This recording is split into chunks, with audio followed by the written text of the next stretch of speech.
Cameron Boozer is projected to be a top 3 pick in the 2026 NBA draft. But today we're not only turning him into a good prospect, we're gonna make him the greatest player of all time. Starting with the NBA draft, I have no idea who has the top picks. The Hawks somehow have the #1 pick and they're gonna take Cam Boozer. I also don't know how the Heat have pick number 2. That is the last thing I expected. Cameron Boozer's going to the Hawks and then Darren Peterson's going to the Heat. And AJ DeBonsa somehow fell to 4. Oh, the Hawks have the Pelicans pick. I forgot they got that in the Derek Queen trade. In Cameron Boozer's rookie season, the Hawks pretty much look the same. And unfortunately for Cam Boozer, he has to come off the bench behind Jalen Johnson. But at the beginning of every season, we get to help Boozer out by spinning this upgrade wheel. And for Boozer's first upgrade, let's hope we can start with something good. And we're gonna get all hot zones. I mean, that's decent, but I wanted something better. He started with just 3 hot zones. But now once he gets his attributes up, he should be able to dominate the league. And for every playoff series Boozer wins, he gets to spin the upgrade wheel again. But he's gonna need a lot of upgrades because the goal for this video is for Cameron Boozer to retire with a better resume than LeBron James and Michael Jordan. In Boozer's rookie season, he's not gonna win the Rookie of the Year, but he's gonna finish 3rd in the Rookie of the Year race, averaging 21 points, 5 rebounds, and 4 assists a game. And they actually moved him to the starting lineup. He started almost half the games. And as for the Hawks, they were able to finish as the 2nd seed. And that's because Ricochet had a breakout season, averaging 28 points a game. That's gonna be enough to win the Most Improved Player. Going from 11 to 28 points a game is crazy. In round 1, the Hawks have to play the Pacers, who have a healthy Halliburton now. And this is not good. They're somehow struggling against the play-in team as the Pacers take game 5 by 6 points and eliminate the Hawks. We would have gotten an upgrade for winning that playoff series, but at least we get another one at the start of his 2nd season as Cam Boozer gets +10 to his 3-point shooting. That's gonna move his 3-pointer from an 84 to a 94. That puts him up to an 82 overall. And in player progression, he should go up even more. He goes from an 82 to an 86. He's the 2nd best player on the team. In Cam Boozer's 2nd season, they have him coming off the bench again. Jokic wins MVP on the Bulls now. AJ DeBonsa wins Clutch Player of the Year after winning 6th Man of the Year last season. And the Bulls with Jokic are amazing. Darren Peterson's on the All-NBA 3rd team, averaging 22, 8, and 7. So him and AJ DeBonsa both have a better career than Cameron Boozer so far. But Cameron Boozer has another chance to make a playoff run as the Hawks are the 2nd seed again. Last season they won 61 games, and this season they were able to win 59. On the season, Cameron Boozer averaged 24.7 boards and 5 assists a game. And in the first round, him and Jalen Johnson have to face the Raptors. This time they're actually going to take a 3-1 lead. Game 5, the Raptors take by just 3 points and the Hawks make it out. So finally we get an upgrade for Cam Boozer winning his first playoff series, and in the offseason we're going to get to sign a top 5 free agent. Obviously I don't know the free agents yet, but we're going to do the random number generator now, and we get the 3rd best free agent. In round 2, the Raptors have to play the Knicks, who were the 1 seed last season. That kind of scares me. We're going to take it game by game as the Knicks steal game 1 on the road. Game 2 and 3, the Hawks are at least going to win. They're going to take a 3-1 lead for the 2nd straight series. Knicks win game 5. That is kind of scary, but the Hawks make it out again. And they don't have to play the 1 seed Bulls. Back to the wheel we go. I like how Cameron Boozer's actually getting a lot of upgrades now, and this one is going to be amazing. He's going to get Kyrie Irving's handles. That's not even going to help that much though, because that's a 6'9" power forward. He already had a 90 ball handle, but it's 99 now. I cannot complain. And on top of that, we're going to give him Kyrie's ISO tendencies, so when we hop into games, he can be moving like Kyrie. The Hawks might have an easy trip to the finals, playing a 7, 6, and 5 seed. This Cavs team has Kevin Porter Jr. at point guard now. I'm curious as to where James Harden went. He's still on the Cavs, but he's an 80 overall, so he's coming off their bench. Also, Jimmy Butler's back on the Heat, and the first 2 games have been crazy blowouts. It looks like the Hawks are going to take this series. They're not going to be able to sweep, but they make it out in 5. So before the finals, we get another upgrade for Cameron Boozer, and he's going to get +1 to all his athleticism badges. That's not great because it's only 2 badges, but an upgrade's an upgrade. Also, he's going to win the Eastern Conference Finals MVP, so if they win, he has a chance to win the Finals MVP. But now they have to face Wemby. This is not a great look. The Spurs aren't that much better than the Hawks, only winning 5 more games than them. And in game 1 of the finals, we already have a close one. They have Porzingis at their center instead of Wemby. They're going to swing it to Devin Vassell. His top of the key 3 is going to miss. So now we have Boozer isoing. Let's see what he can do on Porzingis with the snatchback. Now he's getting clamped up. This is not great. He might get an offensive 3 seconds. He finds Jalen Johnson to Dyson Daniels with 4 seconds left. He's going to have to pull the mid-range and it's in and out. I don't like where this is going. Stephon Castle's going to slow down the fast break. He's looking for Porzingis down low. Instead, he's just going to drive on Dyson Daniels and force the layup on him, and Dyson gets the stop. The Hawks are going to slow down the fast break. They find Boozer and he throws down the dunk. Dylan Harper on the other end is going to find Porzingis. I don't like this matchup. Boozer is so much shorter than Porzingis. Porzingis doesn't go up with it though. He's gonna come set the screen though for Devin Vassell. He gets a pretty open three and he's gonna miss. And Boozer comes down with the board. Any score can give the Hawks the lead right here. Jalen Johnson gets stopped by Dylan Harper somehow. He's so much bigger than him, but he's gonna make his way to the paint and give the Hawks the lead. The Spurs still have plenty of time to get a shot off here. De'Aaron on the drive is gonna throw a turnover. That was super clutch from Boozer in his first ever finals game. He's gonna miss the first free throw though. That is not great. Now his second free throw's up. He knocks it down, but the Spurs still have 16 seconds to get a shot here. They could win it with a 3. They could tie it with a 2. 93% of people who watch me aren't subscribed, so make sure to subscribe to help me hit my goal of 35,000 subscribers. De'Aaron's gonna chew the clock out, and now with Wemby back in the game, he uses the screen from Wemby. He kicks it to him. Wemby gets an open 3, and the Hawks are gonna win game 1 of the finals. What an ending. Wemby dropped 29, 9, and 7. And then for the Hawks, Boozer led the team in scoring. And in game 2, we also have a close one, but this time the Hawks are up 3. Once again, Wemby's not in the game for the Spurs, but Porzingis gets Stephon Castle an open 3. It's in and out. Boozer on the break finds Dyson Daniels driving past Porzingis. He has Jalen Johnson. He's not gonna find him though. He does find him now. He finds Ricochet the deep 3. He's gonna miss. A win here would be huge for the Hawks, taking a 2-0 lead, but they leave Vassell open and he's gonna miss the 3. Boozer's gonna go to Ricochet. He's gonna use the screen from Jalen Johnson, and Jalen Johnson makes the layup off the roll. Great start for the Hawks with a minute to go. Stephon Castle takes the layup and he makes it on Boozer. This one's not over yet. Dyson Daniels isn't doing anything with the ball. I don't know what this offense is. He dumps it off to Boozer. 2 seconds to go. He has to force up the layup and he's fouled. He's gonna make both free throws, but unfortunately that allowed Wemby to sub into the game as De'Aaron Fox bodies Naw. But with 25 seconds to go, it's time to play the free throw game. Naw's gonna make his first free throw to put the Hawks up 5. His second one's good. And the Spurs have no timeouts. They're running out of time. De'Aaron handling the ball. He's not really getting an open look. He's gonna take the step back mid-range and it's off. And just like that, the Hawks are gonna steal both games on the road. Ricochet dropped 34. Cam Boozer still might win the finals MVP though. This stat line is insane. And the Hawks would continue their dominance, sweeping the Spurs as Cam Boozer wins his first championship. And in just his second season, Cameron Boozer is gonna win his first finals MVP. Boozer's gonna average 27 points, 5 boards, and 8 assists a game, shooting 48% from 3. And he is getting a head start to becoming the GOAT. His accolades are looking nice at the age of 20. For winning that final series, he gets another upgrade, and this time around, he gets a random rating to 99. Let's go ahead and pull the random number generator back up, and he's gonna get attribute number 34. And that's gonna put his intangibles from a 68 to a 99, making him go from 87 to 89 overall. And on top of that, we get another upgrade for the start of season 3. And this time around, Cameron Boozer, this one's close to the middle. He's gonna get Wilt Chamberlain's rebounding. And that's gonna be huge. His offensive rebound goes from a 49 all the way up to a 98. And then his defensive rebound goes from a 75 to a 99. That's gonna put him at a 91 overall. And on top of that, Cameron Boozer should go up even more from player progression. He's a 93 and the best player on the team. The fact that they have a 90 overall player coming off their bench now is crazy. But to fix that, I'm gonna make Cameron Boozer a starting center. The Hawks get even better, winning 68 games. And Cameron Boozer finally makes his first All-NBA team, finishing 5th in MVP. And this season, he was able to average 25 points, 12 rebounds, and 5 assists a game. Darren Peterson is still one spot ahead of him though. And Cameron Boozer's next goal is to win the MVP over Wemby. Round 1, the Hawks have to play the Bucks, who don't have Giannis anymore. I think Giannis finished on the first team. Yeah, he's on the Hornets now? Are the Hornets any good? They're not even a playoff team. They didn't even make the play-in with Giannis. They have Giannis, Concaniple, and LaMelo Ball. You're telling me this big three didn't make the play-in at least? That's kind of crazy. Anyway, round 1 against the Bucks, the Hawks aren't going to be able to sweep, but they gentlemen sweep. So back to the wheel we go. Let's hope to get something good here. And I'm not going to lie, I just remembered that I forgot to get the top 3 free agents. So we're going to do that next offseason as we get De'Aaron Fox's speed. So now Cameron Boozer's up to 97 speed and 97 speed with Ball. I think he was a 92 overall before this, and now he's a 94. Let's hope we can win another championship without the free agent. And in round 2, we get to see Darren Peterson up against Cameron Boozer. Here goes nothing. The Heat were able to upset the Pacers in the first round. They're going to take the first 2 games on the Hawks. This is not a good look. The Hawks are going to win by 18 in game 3. Game 4 also goes to the Heat in a blowout. The Hawks are just barely going to stay alive. Game 6 is going to go to the Heat, and I wish I didn't forget to add that free agent. But at the start of season 4, we get the number 3 free agent and another upgrade, and this time around, we're going to get Cameron Boozer's lowest rating to a 99. And that's kind of lame. His lowest attribute's a 44 post hook. At least his overall is going to go up to a 94. So now we're going to get the 3rd best free agent to help us win our 2nd championship. Let me not forget this time. And moment of truth, the 3rd best free agent is Dylan Harper. That is big. And on top of that, in player progression, Cam Boozer's up to a 95. He has Dylan Harper on the team and then 2 borderline 90 overalls. I don't know why Jalen Johnson's dropping. Shay's going to win the MVP this time. And the Hawks somehow get worse with Dylan Harper. Cameron Boozer's going to add a cup MVP to his accolades. And once again, he finishes 5th in MVP, averaging 27 points and 13 rebounds a game. Also, Luka's on the Nets now. And of course, course, in the first round, the Hawks have to go up against this Hornets team. They look so much better than a play-in team. I don't know how they're here. The Hawks are going to blow them out in game 1, though. Game 2, the Hawks also win. Game 3, the Hornets blow out the Hawks. The Hawks go up 3-1, though, and in game 5, they're going to make it out. So that's another upgrade for Cameron Boozer. This time, I think we're going to get +1 to all his shooting badges. And that's going to move him from a 96 to a 99 already. And on top of that, in round 2, he gets to get revenge on Darren Peterson. They have Scoot Henderson now. I don't know if they had him before. Let's hope that doesn't make this series too lopsided. The Hawks are going to take the first 3 games, though. It looks like they're going to beat the Heat. Game 4, the Heat take by just 1 point. Game 5, they're going to win. They're going to force a game 7. And thank goodness the Hawks are not going to blow a 3-0 lead. That was very scary. The series should not have been that close. Cameron Boozer carried. Ricochet and Dylan Harper also went off. And that's going to leave Boozer with another upgrade. And this time around, he's going to get +10 to his defensive attributes. So now with these attributes, he should be a lockdown defender. In the conference finals, they have to play the Knicks, who have Donovan Clingan now. They look even better. I thought the Knicks would do better than this, though. The Hawks are not going to win game 5 or 6. They lost game 5 by 8 and game 6 by just 1 point. And in game 7, the Knicks just made it a 4-point game. We're going to hop in because we have a 2-point game now. The Hawks are going to need to lock in here in game 7. Ricochet's going to pull the 3 and he misses it. That's not good considering the Knicks have enough time to score here. A 2 will tie the game. A 3 will give them the lead as Cat goes up with the layup and it's good. So now the Hawks have 13 seconds to get a shot off. Boozer is not in the game, so I'm assuming he fouled out. But instead, they're going to go to Ricochet. 7 seconds to go, not making anything happen. He's just going to pull the 3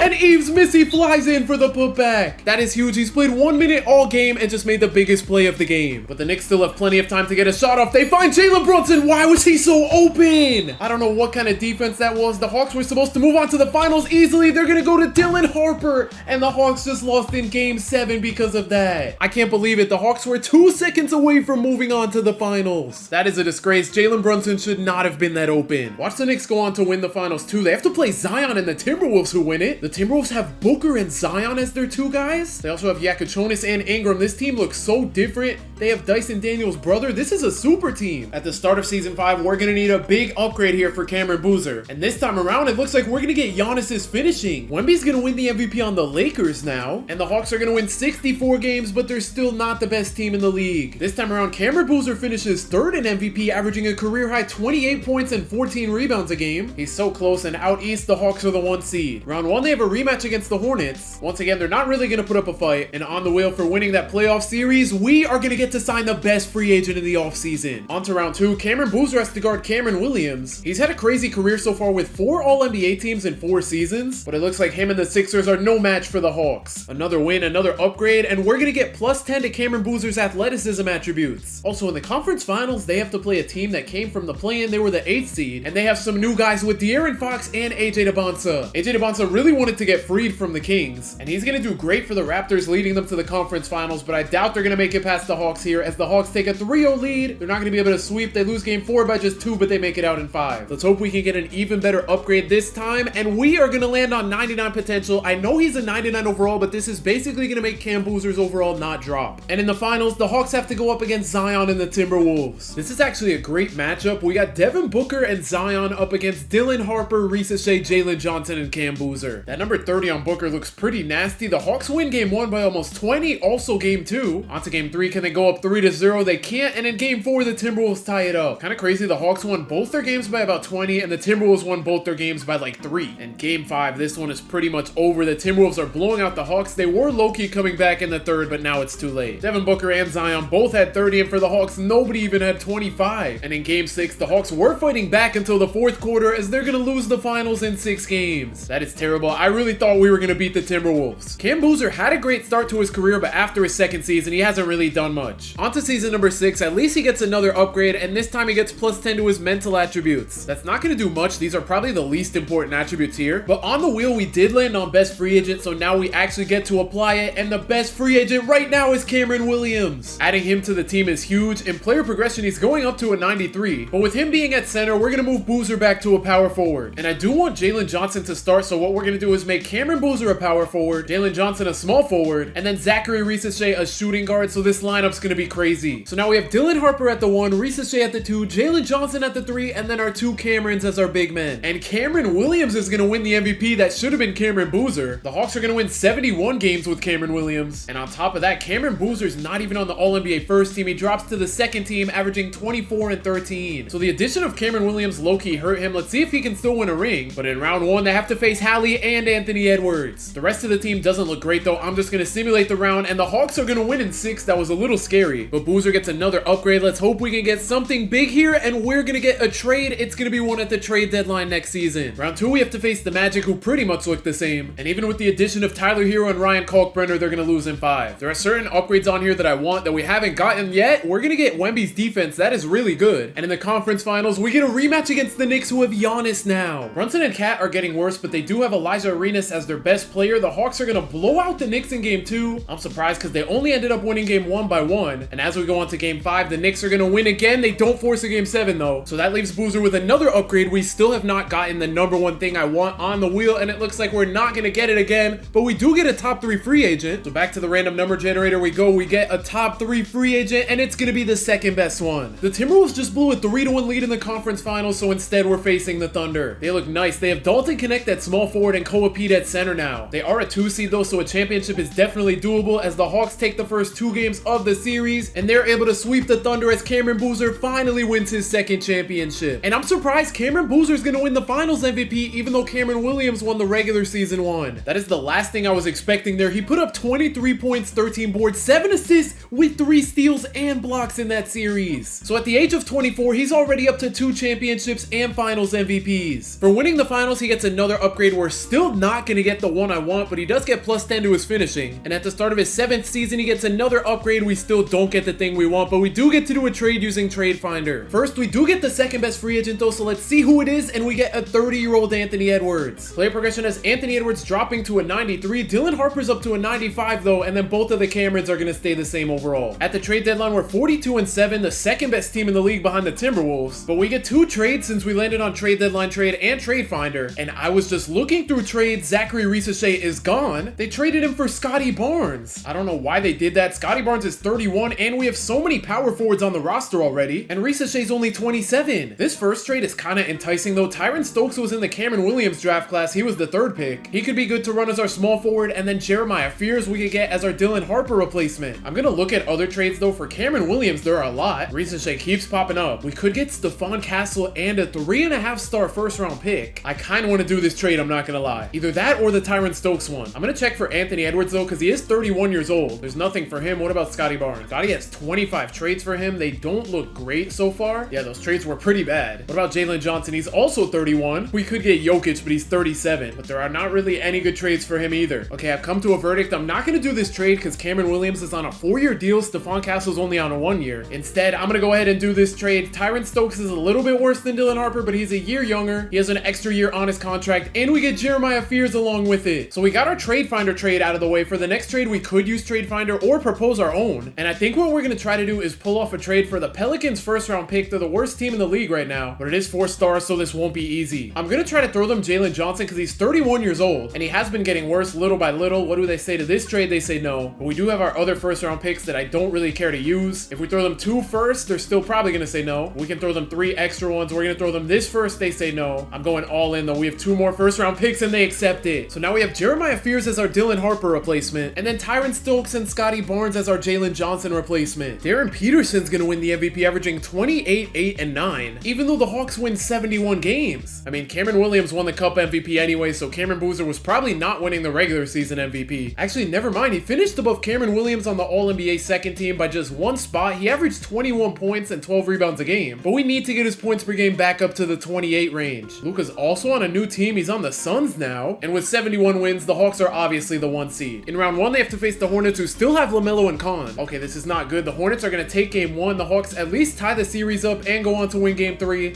Game 4 is also going to go to the Hawks, and they're going to make it out in 5. Good thing that was a false alarm. Now Cameron Boozer gets another upgrade, and he gets 50 attribute upgrades to whatever we want. First, I'm going to max out his 3-pointer to a 99. While we're at it, I may as well max out his mid-range. We're going to put his shot IQ to a 99. We're going to put his pass accuracy to a 99. That one could be big. We're going to put his offensive consistency to 99. And with the last 3 attribute points, I'm going to put his pass vision to 67. Round 2, they have to to face the Magic. Jalen Suggs isn't here anymore. He could be coming off their bench, but either way, they kind of look like a mid team. The Hawks win by almost 50 in game 2. The Magic are going to take game 3 though. The Hawks go up 3-1 and they're going to win in 5 again. That one upgrade on the board is still there. We haven't gotten it 7 seasons in, and it looks like we're not going to get it again, but we do get Steph Curry shooting. But at this point, a lot of our shooting attributes are already maxed, so all it does is give us a 93 free throw. That was probably the worst time to get that, but at least we get to see Darren Peterson versus Cameron Boozer again. He did the second seed, so they definitely look better. Game 1, the Hawks are going to take by 12. Game 2, they win by 20. They're going to win game 3 by just 5 points, and they're going to sweep the Heat. 17 more upgrades until we can reset the wheel, and finally, bro, the 2 ones I wanted were 99 shot and touch tendency. Finally, Cameron Boozer is going to get the ball more. His touch tendency is only a 76, but now it goes all the way up to a 99. That's part of the reason his points per game has been dropping ever since Cameron Williams joined the team, and hopefully we can get his shot tendency up to 99 next. And in the finals, we have the rematch against the Timberwolves, who don't have Devin Booker anymore. Actually, never mind, he's their best player. He's just coming off the bench. Last time we played them in the finals, we lost in 6, but this time we're going to start off on the right foot, taking game 1, but the Timberwolves win games 2 and 3. The Hawks are going to win game 4 by 8 though, but with 2 minutes to go in game 5, the Hawks are down by 3. They're going to find Anthony Edwards. I don't know why he forced that up, but he made it. Now let's see if Scotty Barnes can get a stop on Devin Booker. He's going to kick it out to Yakuchonis, and his 3's good. That's not great, but now we have Anthony Edwards on the other end. He's in a drive, and his layup is good. At least they're scoring quick. That is a good sign. But now we have Booker trying to cook Scotty Barnes again. Scotty Barnes is actually playing good D. They're going to go to Brandon Ingram with 5 seconds to go on the ice, so he takes the shot, and he's blocked by Boozer. Let's see if the Hawks can score here on the break. They're going to find Cameron Williams, and he ties the game. Less than a minute to go. Yakuchonis uses the screen from Brandon Ingram. He's going to miss. And now we have Anthony Edwards trying to get past Brandon Ingram. He passes out of the spin layup. And now we have Perry using the screen from Scotty Barnes. He pulls the 3 from deep. Boozer flies in for the board, and he gives the Hawks the lead. The Timberwolves still have plenty of time here. They're going to go to Brandon Ingram. He pulls the jumper, and he bricks it. The Timberwolves aren't going to foul, so the Hawks are going to chew the clock out, and Boozer knocks down the wide open 3. That is a big shot in game 5. Mitchell Robinson inbounds it to Yakuchonis. He finds Dash Daniels. The 3 over Anthony Edwards is good. Dash Daniels just fouled out fouling Anthony Edwards, so that's good, but Anthony Edwards misses the first free throw. At least the Timberwolves don't have any timeouts. His second free throw bounces in, and now to force overtime, Yakuchonis has to make a full court shot. It looks like it's on target, but he's going to miss, and the Hawks win game 5. And in game 6, it was tied entering the 4th quarter, but the Hawks went crazy to win Cameron Boozer his 3rd championship. And on top of that, he's going to win his 3rd finals MVP. I'm surprised he's won it twice over Cameron Williams. For winning his 3rd championship, Cameron Boozer gets another upgrade on the wheel, and he's going to get a draft day trade, so we get to do that right now. Well, not quite yet, because we get another spin at the start of season 8, and this time around, Boozer gets plus 10 to his playmaking attributes. If we go ahead to the draft lottery, let's see what that pick was that we traded for, and we're going to get the 2nd overall pick. The 2nd ranked guy has all-star potential, but I'm going to try to trade for the 1st pick with the draft day trade, because this guy has Scottie Pippen and Hall of Fame potential. So for our draft day trade, I have to hit up the Kings. We want that number 1 pick. I'm going to trade it for our number 2 pick. I'm glad we ended up trading with the Pelicans. I have a bunch of seconds to throw them. They want to accept this. They're going to counter with 3 seconds, and we have the 1st pick. And just like that, we're going to draft Ricky Nixon. The team is looking great. We have 7 players, 88 overall or higher. Scotty Barnes somehow isn't dropping at 32. Same with Anthony Edwards. But Jeremiah Fears is dropping. That doesn't really make sense. At least it's only by 1. Darren Peterson's going to win his 2nd MVP, averaging 38 and 9. Cameron Boozer's got to step it up. He's going to win the Defensive Player of the Year, but he's all the way down to 19 points a game, even with his touches going up. At least the Hawks are going to win 69 games. And Cameron Boozer's on the All-NBA 2nd team. And in round 1, the Hawks have to face the Knicks. Kind of crazy they're a play-in team now, and the Hawks win in 5. That brings us back to the wheel, and I really want that 99 shot tendency. We do get any rating to 99 though, but we did get this pretty late. A lot of his ratings are pretty high, and I think our best bet is maxing out his pass vision because it's his 2nd lowest attribute other than his strength. Round 2, the Hawks have to play the Pistons, who still have Cade. They also have Duran and Ron Holland, but none of them can stop the Hawks. Please give me that 99 shot tendency. It looks like we're not going to get it. Instead, we get plus 10 to Boozer's shooting attributes. In the conference finals, they have to play the Magic, who added Jaylen Brown to their team, but this Hawks team is just too good. I don't know how their 1st round was the hardest one so far. So that means we get another wheel spin, and this time around, please slow down. Yes, we finally get 99 shot tendency. It only took till season 8. That is crazy. And the thing that sucks is Anthony Edwards, Cameron Williams, and Tyron Stokes all have 97 or higher shot tendency as well. That's probably why he's averaging 16 points per game in the playoffs. Yeah, everyone's scoring has been super well-rounded between 5 guys. And of course, Cameron Boozer's the lowest one. But in the finals, we have to face the Timberwolves again. A lot of their guys are older, so they're starting to get worse. The Hawks win game 1 by just 1 point. They blow out the Timberwolves in game 2, and they're going to follow up a big game 3 win with a sweep to complete the 3-peat. And that's officially going to make Cameron Boozer a 4-time champion and 4-time Finals MVP. After looking at his scoring numbers, I'm very surprised he won the Finals MVP. I mean, his steals, blocks, and assists are all crazy. So after looking at that, it makes sense. The Hawks are on a roll. We've gotten so many upgrades because of the 3P, and now we get another one. We're gonna get +3 badge upgrades. That was for winning the championship, and now at the start of the next season, we get +1 to all his playmaking badges. That first overall pick guy wasn't too great to start out, but he's up by 5 overall. And Jeremiah Fears is all of a sudden back up to a 90. I don't know why he went down by 1 last season, and now he's back up. And in his first season with 99 shot tendency, Cameron Boozer finally wins his first MVP. He's also gonna win his second Defensive Player of the Year, and the Hawks finish with the best record of all time. He snatched that MVP away from Darren Peterson. He was about to 3-peat with this stat line. Wemby is on the Nets now. We honestly might be able to 4-peat. We're gonna sweep the Bulls, and that's gonna get us +10 to his ball handle. It's already a 99, I think. Never mind, it dropped by 1. I was about to respin the wheel. That sucks. That upgrade was pretty useless. We get to play the Magic again. We're gonna beat them in 5, and now we have to play a 7 seed that came from the play-in. For beating the Magic, we're gonna get +5 to Cameron Boozer's overall. He's already a 99, so we're just gonna move every single attribute up by 1, 2, 3, 4, 5. And this Raptors team has AJ DeBonta on it. We can beat him again. I don't know why they have their best player coming off the bench. He's a 95 overall. That makes 0 sense, but I am not complaining. That should make it easier to beat them, and we're gonna sweep them to make the finals. And for that series, we're gonna be able to upgrade any badge to Legend. And I think the move here is giving him Legend Dimer just because it's only on bronze. And the finals is gonna be rough. They have to face another 99 overall. I think this guy was the #1 pick, yeah, in 2028 in the first ever auto-generated draft we did, because the 2026 one was Cameron Boozer, and the 2027 one was his teammate Cameron Williams. The Nuggets are a 3 seed though, so they're definitely beatable. The Hawks are gonna take game 1 by about 10, game 2 by about 40, game 3 by 17, and they're gonna sweep with Cameron Boozer winning his 5th Finals MVP. For winning that series, he gets yet another upgrade. They just 4-peated, and now he gets +1 to his rebounding badges. And on top of that, he gets another upgrade at the beginning of his 10th season, and he's gonna get +10 to his rebounding attributes. They are both at 99 though, so we are gonna get a respin, and he gets 99 dish to open man tendency. The fact that it's going from a 50 to a 99 is huge, and his assist numbers have been pretty good the last couple seasons, but they're about to get even better now. Player progression sees a lot of people dropping. That's not good to see. I don't know how Anthony Edwards isn't dropping. He's one of the oldest players on the team, behind Scotty Barnes. Cameron Boozer is gonna win back-to-back MVPs, averaging almost a triple-double. He also 3-peats on Defensive Player of the Years. Meanwhile, AJ DeBonta is out here winning his second 6-man of the year, and Clutch Player of the Year off the bench is crazy. But Boozer's legacy is way better as the Hawks finish with the best record ever again. Darren Peterson's second in MVP again, and the Hawks should be able to easily make it back to the finals. For beating the Pacers, he gets +1 to his finishing badges. The Hawks are so good that I don't even feel the need to look at the teams they're going up against. For beating the 76ers, he gets +1 to his defensive badges, and in the conference finals, they have to play the 3-seeded Magic. They're also gonna sweep to play the Timberwolves in the finals. I don't even need to spin the wheel. He's gonna get control 1 trade, and in the finals, I am gonna take it game by game just in case. They only take game 1 by 5.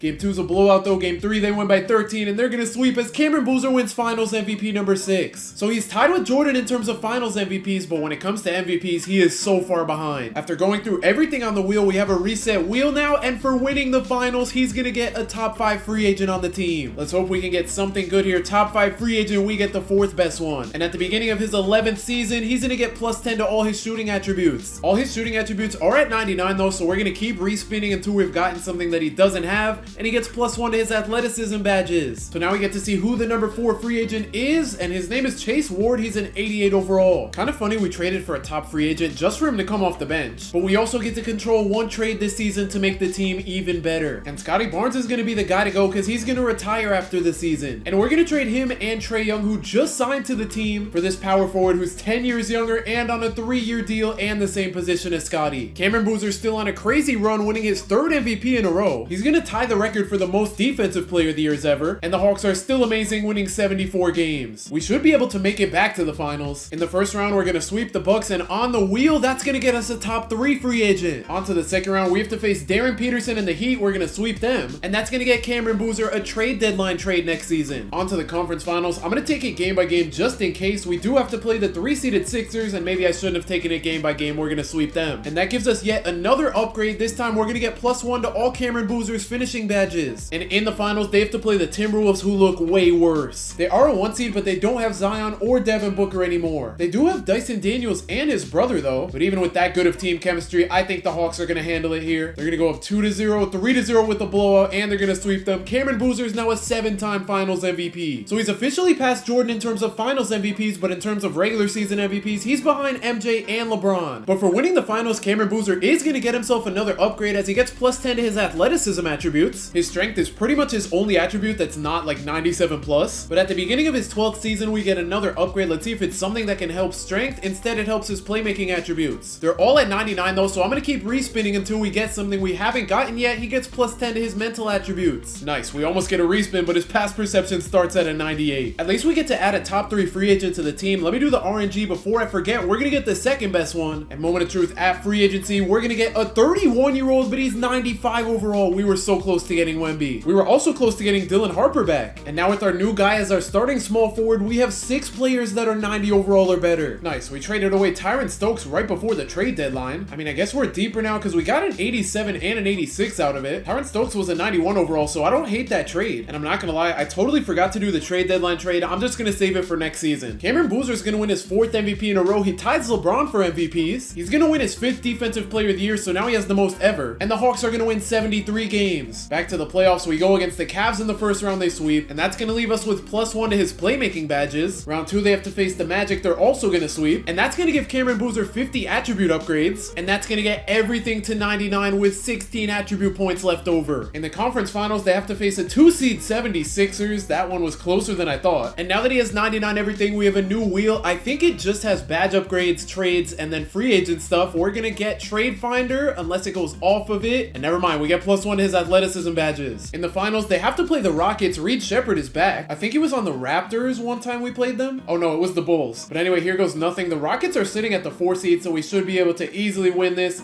Hawks go up 3-0. They're going to sweep, and Boozer wins his 8th finals MVP. For winning the finals, he gets plus 1 to his finishing badges. And then at the beginning of his 13th season, we're going to be able to control a trade. It took long enough, but at the age of 36, Anthony Edwards is finally starting to drop. Also, Scotty Barnes somehow hasn't retired yet, even though he said he was going to. He's played 2 years on the Rockets, now he's on the Mavericks. But I mean, he is an 80 overall, so good thing we don't have him anymore. At the trade deadline, we're 45-8, the best team in the league. We get to do 2 trades. I could have done one at the beginning of the season, but I just saved both for the deadline. First, let's see what we can get for Anthony Edwards since he's 37 years old. We can get Elijah Arenas, who's 6 years younger than him and better. I'm not even going to think twice about that. And then for my second trade, I want to see if I can get anything for these 2 guys. We could trade for Cam Freeman. I guess we traded him away this season. I mean, he wasn't really playing for us anyway. But instead, I think we trade for this 88 overall center. He's so much younger than both these guys. So now we have a stacked 8-man rotation with our worst player being an 88 overall. And Cameron Boozer's still going strong. He's up to 26 points a game, averaging a triple-double. That's his highest points per game in a while. And he's gonna pass LeBron in MVPs. He's gonna win his 6th Defensive Player of the Year, and the Hawks win 70 games. Cameron Williams is also on the All-NBA first team with him, putting up 23 points and 10 boards a game. The Camerons are going crazy in Atlanta, and although Darren Peterson and AJ Debonsa started out better than Cameron Boozer